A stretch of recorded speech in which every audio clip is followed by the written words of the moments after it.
Esto es ¡Qué chucha!, el podcast preferido de los docentes, por la Normal 91.4 FM, Pachuca de Soto, Hidalgo. ¡Hey! ¿Qué tal? Muy buenas tardes a todos nuestros queridos radioescuchas y bienvenidos y bienvenidas sean a otro nuevo capítulo de su canal de podcast preferido, enseñando nuevas sociohabilidades universales para el desarrollo de habilidades para la enseñanza. Esta tarde les tenemos preparado una charla, la verdad que muy interesante, acerca de una temática investigada por Michael Fullan y Andy Hargreaves, tomando como base uno de los proyectos más importantes de un pensador muy influyente a lo largo de la historia de la enseñanza, Donald A. Shont. Y pues bueno, el nombre del tema nos va a hacer favor de decirlo nuestra compañera de este grupo académico, Raquel. Así que por favor, da la pauta para dialogar acerca de este tema, querida amiga, que en lo personal considero es de gran relevancia para cualquier compañero docente en formación, ¿no lo crees? Hola, muy buenas tardes a todos. Y efectivamente, colega, hoy les tenemos preparado un tema relevante que les interesa a toda nuestra comunidad de normalistas radioescuchas. Es una lectura de nombre Reflexiones en, sobre y para la acción de Michael Fullan y Andy Hargreaves. Nos hace énfasis en algo dicho por Donald Shont, pensador influyente en el reflexivo desarrollo de la teoría y práctica del aprendizaje del profesional en el siglo XX, además de que constituye actualmente un auténtico referente en la temática de la profesionalización. Nico, ¿nos puedes contar un poco más sobre el tema de hoy? Claro que sí, Raquel. Shont nos da en su libro El profesional reflexivo la descripción de las 3 fases del pensamiento práctico. Pero antes de eso tenemos que platicar un poco más sobre sus aportaciones. Benja, ¿estás ahí? ¡Hey! Pero claro que estoy aquí, Nico. Verás, y Shont arguye que la praxis docente se caracteriza por la complejidad, la incertidumbre, la inestabilidad, la singularidad y el conflicto de valores, y que la perspectiva técnica no es la adecuada para la gestión de la problemática del aula escolar. Cáceres, ¿te encuentras ahí? Claro que sí, queridos colegas, sobre este reflexivo que es Donald Shont, que nos menciona que la profesión docente debe entenderse como una actividad reflexiva y artística en la que en todo caso se incluyen aplicaciones técnicas y pedagógicas. Y es que la orientación de práctica de Shont surge como una respuesta a la necesidad de profesionalizar al maestro. Con esto hace referencia a que en pleno siglo XXI la escolaridad del alumno urge y se necesitan profesionistas en el trabajo pedagógico que desempeñan frente a grupo. Querido Benjamín, así como lo mencionas, Alexis, compártenos algo más, si fueras tan amable.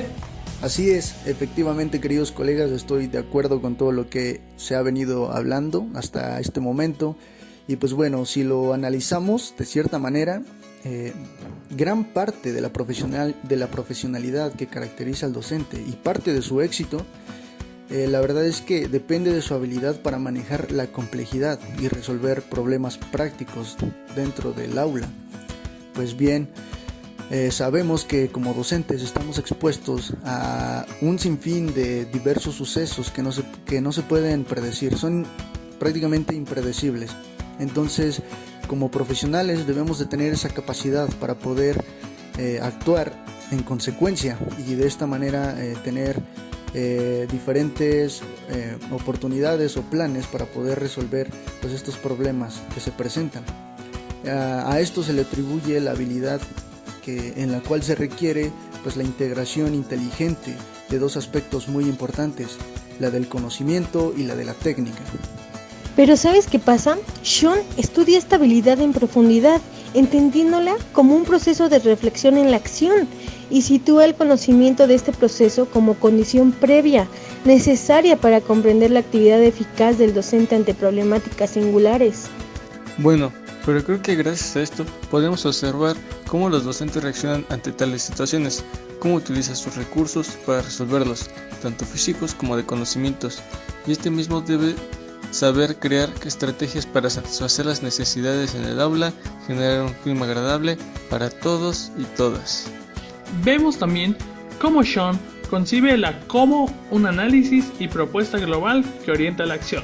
Asimismo, el conocimiento teórico o académico pasa a ser considerado instrumento de los procesos de reflexión, teniendo además en cuenta que este carácter instrumental solo se produce cuando la teoría se integra de forma significativa, implicándose en los esquemas de pensamiento más genéricos que son activados por el docente en su práctica. Efectivamente, y esto se entiende que la teoría integrada únicamente parcela las memorias semánticas aisladas y no pueden ponerse al servicio de la acción docentes. ¿A qué me refiero cuando digo memorias semánticas aisladas? Me refiero a que este conocimiento puede ser meramente conocimiento teórico, puro y duro, es decir, que no lo puedes llevar a la práctica en el momento, dentro de un aula, en tiempo y forma. Este razonamiento pone de manifiesto la importancia del pensamiento práctico, y en esta base se sustenta el profesional reflexivo de Sean. Recordemos que al decir que este era un profesional reflexivo, Donald Sean, pues es porque fue un educador, es porque estuvo frente a grupos y vio la necesidad de generar una teoría en la cual hiciera énfasis en el aprendizaje significativo a partir del teórico práctico. Claro, desde luego. De hecho, de este modo, este modelo que hace Sean o que implementa para entender lo que en realidad es el pensamiento práctico, lo desmenuza de cierta manera, entendiéndolo a grandes rasgos, por lo que lo caracteriza o lo compone principalmente de 3 fases o elementos para poder entender y adentrarse de una manera más significativa a lo que quiere dar a entender o lo que quiere a lo que le quiere atribuir a lo que es en realidad el pensamiento práctico, ya que pues bueno, es un proceso, la verdad, muy complejo, el cual se debe de efectuar de una manera correcta, y para entenderlo vamos a ver cuáles son estos 3 conceptos o fases. Sí, Alex, esas fases sería la primera, el conocimiento en la acción, la segunda, la reflexión en y durante la acción, y la tercera, la reflexión sobre la acción y sobre la reflexión en la acción. Pero mira, para hacerlo más digerible para nuestros radioescuchas, quiere decir que nuestro pensamiento sobre la acción sea más explícito a través de un proceso continuo de reflexión en, sobre y acerca de las experiencias o prácticas en las cuales estamos comprometidos. Pero a continuación mi colega Nicolás nos dirá en qué consiste la primera fase. El conocimiento en la acción es el componente inteligente o mental encargado de la orientación de toda actividad humana, es decir, el que se encuadra en el saber hacer. Se trata de una rica acumulación de conocimiento tácito, personal, que se encuentra vinculado a la percepción, a la acción o al juicio, existente en las acciones espontáneas del individuo. En ese conocimiento en la acción, Sean distingue básicamente 2 componentes. Por un lado, el saber proposicional de carácter teórico, que corresponde a lo adquirido por medio del estudio científico en la universidad, lo que vulgarmente puede llamarse coloquialmente el saber del libro. Y por otro, el saber en la acción, procedente de la práctica profesional y que es algo tácito, espontáneo y dinámico. Claro, colega Benjamín, el docente siempre se va a disponer a atender su tarea docente y siempre tiene que ir equipado de todo un bagaje personal de conocimiento teórico, ya sea práctico, experiencial, vivencial, etc. Es decir, que aquí el docente tiene que pararse frente al aula, pero de toda su historia académica, ella lleva experiencias que puede compartir para reforzar el conocimiento teórico. De esta manera va a ir consolidando todos esos elementos que el alumno tiene a su alrededor para construir el aprendizaje.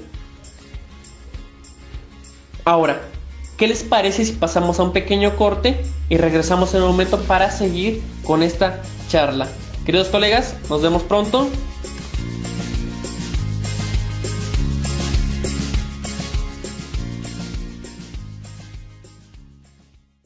Este podcast fue patrocinado por ENSUPE, Escuela Normal Superior del Estado de Hidalgo.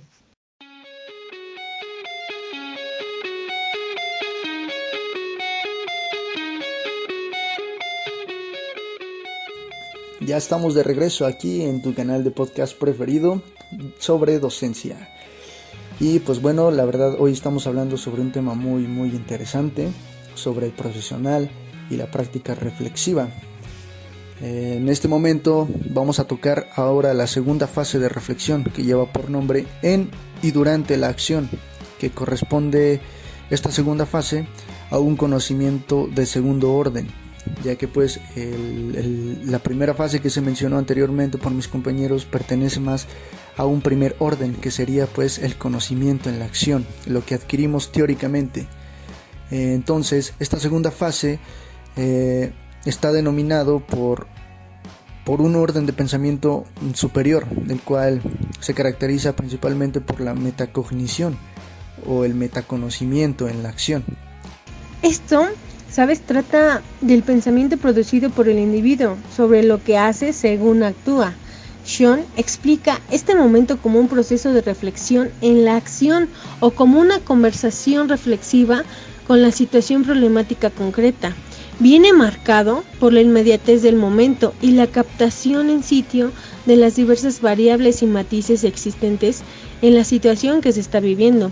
Carece de la sistemática y el distanciamiento requerido por el análisis o reflexión racional. Se trata, más que nada, de una reflexión que surge de la sorpresa ante lo inesperado, ya que si no es así, las respuestas rutinarias y espontáneas que pueden sugerirnos responden al conocimiento en la acción. No puede catalogarse como una reflexión en y durante la acción. Para que comprendamos mejor estos conceptos, explicaremos mejor el proceso de indagación, que surge durante la acción, la forma de exposición de este proceso escogida en la utilizada por el propio Sean, y corresponde a la descripción de una secuencia de momentos dentro del proceso de reflexión en la acción. Reflexionando a lo que es la reflexión dentro de la acción, inicialmente existe una situación de acción sobre las que se vierten respuestas espontáneas y rutinarias. Cuando el grupo y el docente se ven inmiscuidos en un conflicto meramente académico, surgen algunas respuestas espontáneas. A partir de estas respuestas espontáneas, el grupo, en conjunto con el docente, tienden a crear diferentes estrategias que ayuden a llegar a una solución de la problemática, ¿sí? Es decir, que a partir de esas incógnitas no solamente surgen dudas, sino también surgen algunas respuestas espontáneas, y que a partir de ellas el grupo puede crear estrategias meramente académicas para responder a una necesidad que pudiera ser en ese momento la resolución de una problemática o un caso, dependiendo de la asignatura. Así es. De hecho, en un momento dado, las respuestas rutinarias pueden sorprendernos, pueden producir sorpresa por un resultado inesperado, la verdad, que en veces puede ser agradable y en otras, la verdad, puede ser bien desagradable. Como se mencionaba hace un momento, y Sean aplicando pues su propio método, obviamente, estamos expuestos a diferentes situaciones, a diversos acontecimientos en los cuales pues muchos de ellos principalmente son impredecibles. Entonces la existencia del efecto sorpresa conlleva a captar la atención, a dirigir nuestra atención, ya que podría suceder que el resultado inesperado no fuese detectado pues por el individuo. Cabe destacar que la sorpresa debe interpretarse en este contexto como variación respecto de lo esperado, ya que en general las respuestas espontáneas sorprendentes no suelen salir del ámbito de lo familiar o dentro de nuestros planes.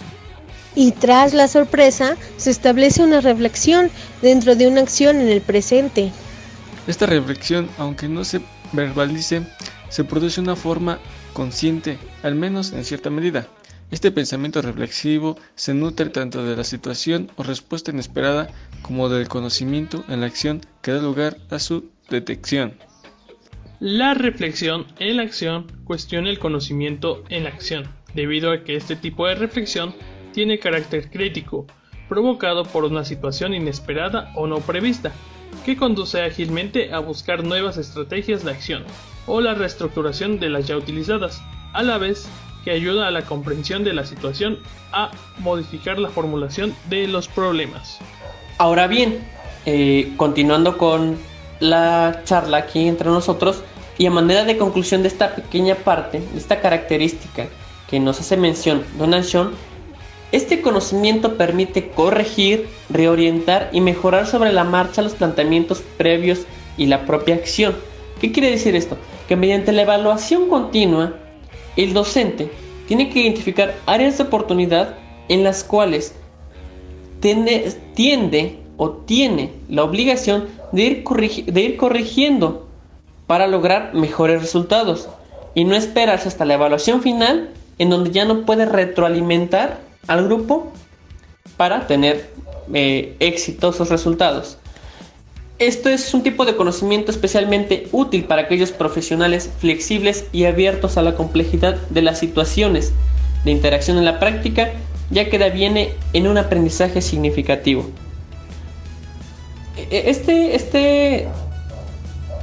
Esta parte, Donald Schoen hace hincapié a que el docente tiene que llegar al aula con una planeación moldeable, que en cualquier momento el docente las actividades las va a ajustar de acuerdo a las necesidades que lleguen a surgir dentro del grupo. ¿Okay? Y pues esto va a propiciar que se logre en ese alumno con una característica diferente, con una capacidad diferente, un aprendizaje totalmente significativo. Así es, y ya casi para finalizar con este podcast del día de hoy, nos encontramos con la tercera y última fase de reflexión, que lleva por nombre sobre la acción y sobre la reflexión en la acción. Esta fase final corresponde al análisis efectuado a posterior sobre los procesos y características de la acción, incluyendo en estos procesos la reflexión simultánea que ha acompañado al acto. Schoen explica este proceso como el análisis que a posteriori, que significa posterior, realiza el profesional sobre las características y procesos en su propia acción. Esta fase de la reflexión constituye el componente esencial del proceso de aprendizaje permanente por parte del profesor. En su interacción con la situación, elabora un diseño flexible del enfoque progresivo que experimenta y reduce de forma continua como resultado de esta reflexión. En este caso, el conocimiento aparece como un instrumento de evaluación, análisis, reconocimiento y reconstrucción de la intervención pasada. Se trata de un conocimiento de tercer orden, que analiza los dos anteriores en relación con la situación y su contexto. Claro, Benjamín, y este tercer tipo de conocimiento también resulta imprescindible en el proceso de formación permanente del profesional práctico, ya que permite la puesta en consideración y cuestionamiento individual y colectivo, y que a su vez este conocimiento tiene que tener ciertas características como las que voy a hacer mención a continuación. Los procedimientos que entran en juego en el diagnóstico y definición del problema, es decir, todos esos procesos que juegan un papel importante en la construcción del conocimiento. Otro sería la determinación de metas, la elección de medios y la propia intervención que ponen en acción las decisiones tomadas. Ejemplo, yo pongo un objetivo a una jornada escolar, a una clase o a una planeación, y yo tengo que buscar todas esas herramientas y materiales didácticos para poder lograr ese objetivo, lograr el propósito que me estoy planteando dentro de esa planeación. Además, que los esquemas de pensamiento, las teorías implícitas y las distintas creencias entre las formas de representar la realidad vivida por el profesional práctico. Recordemos que aquí el docente puede hacer uso del conocimiento empírico, de situaciones vivenciales que ha tenido durante su vida para abonar a la construcción de conocimiento. Muy bien, en todo caso hay que apuntar que estos tres componentes, estas tres fases del pensamiento práctico, no deben ser entendidos como elementos independientes entre sí, es decir, no deben de darse por separado, sino que más bien al contrario, se necesitan ser vinculados, necesitan trabajar en conjunción y mutuamente para garantizar una intervención práctica racional. sobre todo sensata y eficaz. Muy bien dicho, Alexis. Y en esta parte, igual me gustaría decir que lo anterior significa reflexionar acerca de nuestras intenciones. Hacerlo puede impulsarnos a contextualizar nuestro trabajo y hacer más genuino nuestra enseñanza. Vaya que este tema fue bastante interesante y como todo comienzo siempre tiene un final, este podcast ha llegado al suyo. Y no nos queda más que agradecerles su atención prestada, queridos radioescuchas. Recuerden que los esperamos la próxima semana en 91.4 FM La Quechucha. Nos vemos. Hasta pronto.